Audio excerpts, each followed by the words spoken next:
The views and opinions expressed on this public access programming do not necessarily represent those of the Hawaii Media family of radio stations. It's time for Sunday morning public access programming on this Hawaii Media radio station. All right, good Sunday morning to you. It's time once again for our Sunday morning public access programming here on our 5 Oahu Hawaii Media radio stations. I'm Johnny Miro. We're broadcast live on Oldies 101.1, 101.5 FM, 97.1 FM, 96.7 FM, and 107.5 FM. Once again, a pleasure to be joined by one of the members of Grassroot Institute of Hawaii, grassrootinstitute.org for more on that.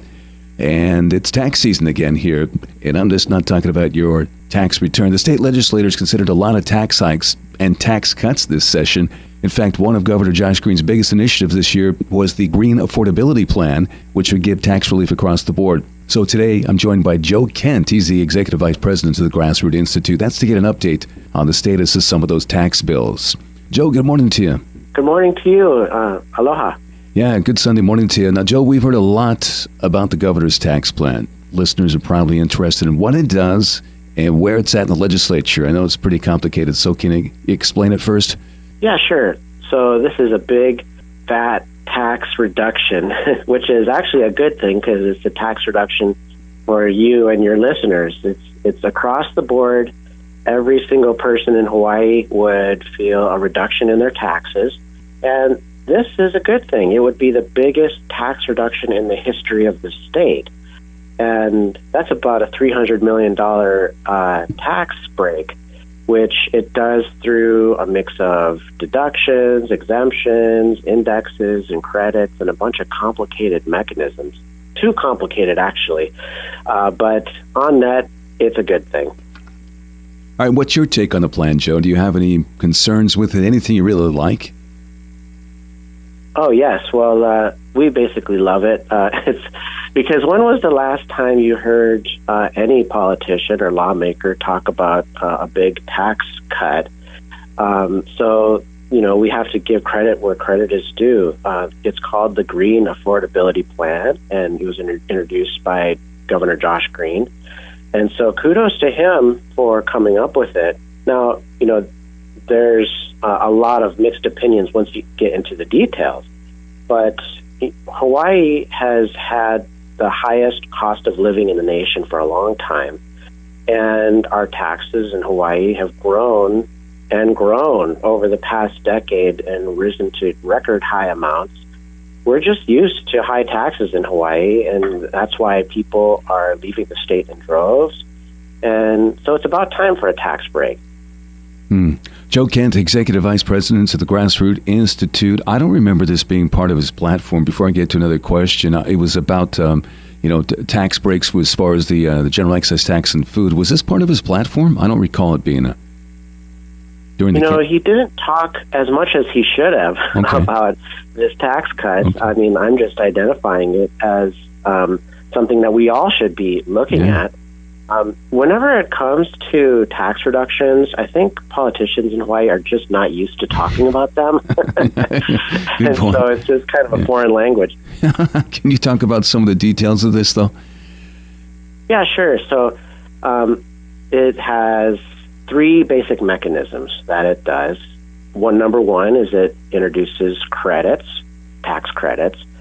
And number 2, there's actual tax reductions. And 3, it pegs the brackets to inflation. So I can talk about all of the mechanisms of those. But one thing I was disappointed in, though, is it doesn't actually have a simple cut. Like if you were to actually reduce taxes with a cut, you would reduce the income tax rate downwards. That's a really clear way to cut taxes. And it's a simple way to do it. It's the best way to do it. This plan kind of does a dance around it and never actually cuts, but it reduces taxes nonetheless through a bunch of complicated means. And I got a feeling that would mean something like credits, but what are some of the different things that this bill would do? Yeah, sure. So first, on the really good side, it would increase the standard income tax deduction. Mm-hmm. So basically, you could deduct more. And that'll effectively lower the bill for a lot of taxpayers in Hawaii. So it's effectively a tax cut, I guess you could say. So that's like, hooray. And it will also double the personal exemption, and that'll help families with children get a bigger tax break too. And then another thing it'll do is it, like I said, pegs the income tax brackets to inflation. I mean, Hawaii families always get pushed into higher and higher brackets because, as inflation persists, then we just find ourselves in these higher brackets. And if we don't peg it, then we'll always get a higher tax bill as as inflation keeps going. So pegging that is important, and that's a good thing that this does too. So that's the tax cutting sort of reduction mechanisms that it does. Okay. So what about the credits? Are there any in there? Oh, yes. There's a whole buffet of credits. Usually is, yeah. It has a food excise tax credit and a teacher supply credit and a low-income renter's credit and a child and dependent care credit and an earned income tax credit. So basically every credit you could think of, and all those credits will make people's tax refunds higher. So I guess that's good. But it could also transfer wealth from one taxpayer to another, and that's not always good. Okay. Now, speaking of that, are these tax credits good or bad in general? Well, tax credits are always a murky concept. I mean, they're good in the sense that they give back more tax money to people, generally, but they're not so good in that they take money from other taxpayers. So, for example, some taxpayers may not need to pay any income taxes, but they'll still get a refund. And so where does that refund money come from? Well, it comes from other taxpayers. So it's kind of a murky concept, but overall, I guess you could say in the broad scheme of things, we want more taxes going back to the people. Mm-hmm. Mm-hmm. All right, Joe Kent, he is the Executive Vice President of the Grassroot Institute of Hawaii, grassrootinstitute.org for more on that. And Joe, where is the legislature in this? Does it have a good shot of passing? Yeah, it has a shot. It's hard to say. It's going to conference committee. Conference committee is where it sort of goes behind the curtain under a shroud of darkness, and the lawmakers hash it out sort of behind the scenes. I mean, you can kind of see a little bit of what they're doing, but we've seen a lot of good bills vanish through some hocus pocus in conference committees, so we're watching that. Also, the plan was broken up into 3 bills, and one of those bills has already died, I think, the food excise tax credit. So then there were 2, right? Mm-hmm. So honestly, it'll be somewhat of a miracle if it passes, but, taxpayers need a miracle to afford life in Hawaii. It would be a much needed miracle because just think, if this passes, what kind of positive signal would this send to our economy and entrepreneurs and residents thinking about the cost of living? So we need a miracle. And maybe even people on the mainland, former residents, they might say, hey, I got a chance. Well, I know you had a forum on the governor's tax plan a while back. Now, can the state afford a tax cut without also cutting spending? Yeah, that's what a lot of lawmakers are worried about. We are seeing some signs of maybe an oncoming recession, and people have jitters about, are we still going to have all these tax revenues in the future? Can we afford a tax cut? But, we just held an event with the budget director, Louis Salaveria, and he says that we have a lot of money, and the state has a lot of money. The surplus or ending balance of the state is projected to be well over $1 billion.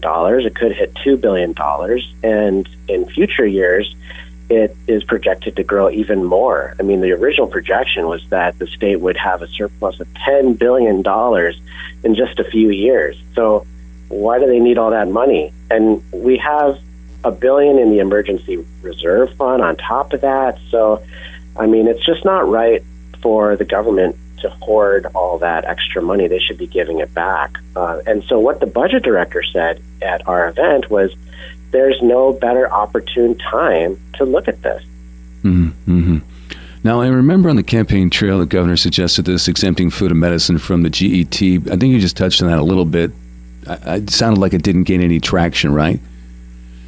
Right. Well, the exempting food and medicine from the general excise tax actually died early on in the session, and because there are a few arguments. So the main argument that people had with that is that tourists pay the general excise tax too, and so why are you giving tourists a tax break? But I mean, I think lawmakers forgot that families also pay that too. I mean, when you go to the grocery store and you pay that tax. So if you've got $100 tax bill, then now you're going to tack about $5 on top of that, or excuse me, a $100 grocery bill. Then that's a $5 tax on top of that, and that adds up to a lot over time. And so families and taxpayers in Hawaii need a break too. But anyways, that unfortunately died early on. Yeah. Now, all the folks at the Grassroots Institute, you were working on a bill, I remember, to exempt medical care from the general excise tax. Now, did that bill pass? No, unfortunately, that has died late in the session. I mean, unless it reemerges somehow, but the bill would have removed the general excise tax for Medicare, Medicaid, and TRICARE. And that would have been a really good thing. I mean, Hawaii is one of only 2 states that currently taxes medical services, and we're the only state that taxes Medicare and TRICARE. And what we're hearing from the doctors in Hawaii is that they're closing shop. I mean, Hawaii already has a huge doctor and nursing shortage. We're seeing providers, especially on the neighbor islands, losing money. I mean, they're operating in the red, a lot of these, just to stay open. And this would have saved them $200 million, which could have prevented them from closing. It could have helped make healthcare costs less expensive. And it's really too bad that didn't pass. I think it got squashed with, like a bug, with some of the political palace intrigue that was going on this year in the legislature. So hopefully, we can get that going again in future years. Yeah, so you're positive. The outlook on that is they'll revisit that again, in your opinion. Yeah, I think so. And, I like to say third time's the charm, and maybe fourth time or fifth time, but it could definitely happen. I mean, like I said, there's a major doctor and nursing shortage right now, so we need anything that we can get. Okay, so people are working on their state and federal tax returns. Now, did lawmakers look at any bills to increase taxes this year? Yes. Yeah. Unfortunately, they did. They looked at a whole... In fact, at the beginning of the legislative session, the lawmakers told us, hey, you guys at Grassroots Institute have your work cut out for you because we're going to introduce a ton of new taxes. That's really disappointing to hear, but they did introduce like a capital gains taxes and conveyance taxes and other tax hikes. Thankfully, we argued that these taxes would devastate savings and investment in Hawaii, and the lawmakers listened and they shelved those bills. So, I mean, basically every tax proposal in the legislature this year died. And so a lot of taxpayers can breathe a sigh of relief. Now, you didn't mention one that I heard. There was a bill to create a wealth asset tax. Can you explain what that bill would do, and is that still alive? Yeah, so that would take 1% from anyone who had more than $20 million in assets. The bill died, and basically, it would look at your investments, your businesses, your real estate, any works of art that you own, anything else that's an asset, and total it up. And if you have more than 20 million, they take 1% from you. But all these taxes do is scare away the wealthiest. I mean, that's what happened around the world when this tax was imposed. We look, the wealthy people flee, And then actually what happens, you don't get any tax money. So this was a problem. I mean, let's not forget that the top 1% of income earners in Hawaii already pay about a quarter of all the income taxes in the state. So Hawaii already taxes the wealthiest residents to the hilt, but every time they start to raise taxes, or they even whisper about it at the legislature, we get calls at our office from people who are like, I'm out of here, and they move away. And so, and also, wealthy residents, they donate to nonprofits. They're the biggest donors to soup kitchens and food banks and things that we need in the state. These are the job creators and entrepreneurs in our community. So it's sad that legislators came up with that idea, but happy that it died. All right, Joe Kent, the Executive Vice President of Grassroots Institute of Hawaii, Grassroots Institute of Hawaii. A couple more questions for Joe this Sunday. What about some other tax bills that failed to make it? Yeah, well, there was a rail tax. I mean, there was a bill that would have made the rail tax permanent. I'm talking about the county surcharges. It would allow the counties to continue those surcharges until after the expiration date. Those are supposed to expire in 2030. Mm-hmm. And so we don't want that to continue. Thankfully, that died. And then there was another bill that would have doubled taxes on short-term rentals. Another one would have had a conveyance tax hike, which basically hits people who are buying and selling homes. Then you had a vacant homes tax and a carbon tax, and all of these bevy of taxes died. And that's a good thing because Hawaii already has record high taxes, and so we argued against them. And but we have to be vigilant in the future because these ideas have legs, and unfortunately, they're gaining traction. All right, Joe, looking forward, I know there's been concerns that Hawaii might be headed for a recession. Now, if that's true, would a tax cut help Hawaii residents right now? Yes, absolutely. I think even more so, you need a tax cut during a recession because, I mean, we still have, like I said, a bunch of money at the state. They've got a $2 billion surplus, $1 billion in reserves. It's projected to grow way obscenely high amounts. And so, yes, some of that should be put into reserves to help if there's a recession, but a lot of that should just go back to the taxpayers. The best defense against a recession is low taxes. I mean, just think about it. The economy is still okay. Like today, it's okay. But even today, businesses are struggling with trying to pay those taxes. And just look at the unemployment insurance taxes. Those are jacking up this year 2 notches, and that's going to hit a lot of people. It could go up, it could increase business taxes by over 100%. And so the taxes are too high. So lowering taxes ahead of a recession sends a signal. It says Hawaii is open for business, and we need to attract the best and brightest entrepreneurs to our state. And that can only happen if we have lower friction for business owners. So now might be, the perfect time to do that. And yes, it would give the state less money to play with. But personally, I don't want the state playing with my money. I think it's more useful in our hands than in theirs. You mentioned the unemployment tax. I remember you folks were on top of that and really spoke out about that. It would really hit the businesses hard. Was that 2 years ago, maybe? It's going to happen again? I haven't seen any...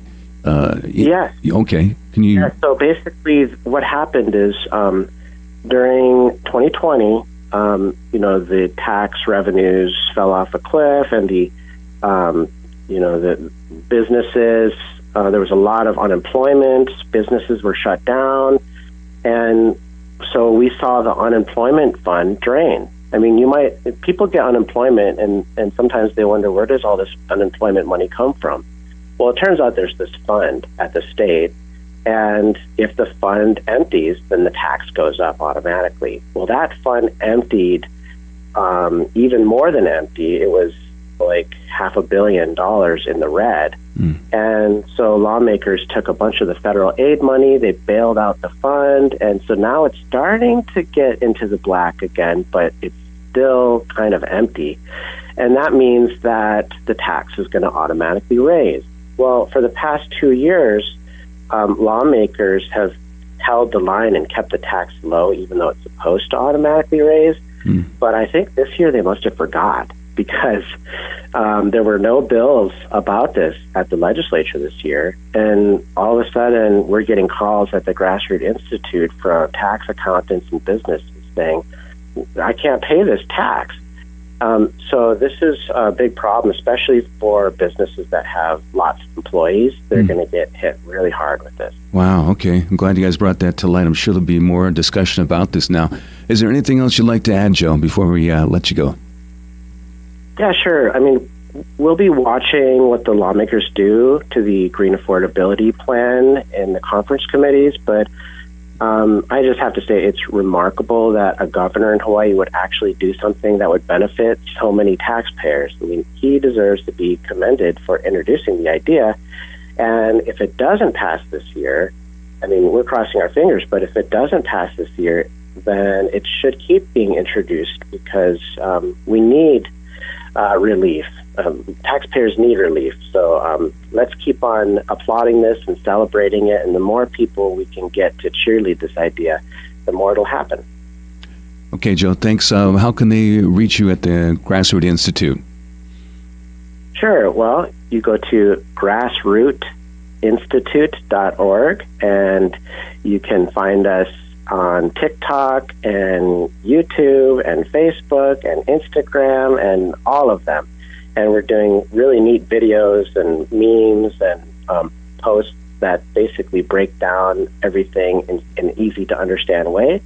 So follow our materials, and you, too, can be a watchdog in Hawaii.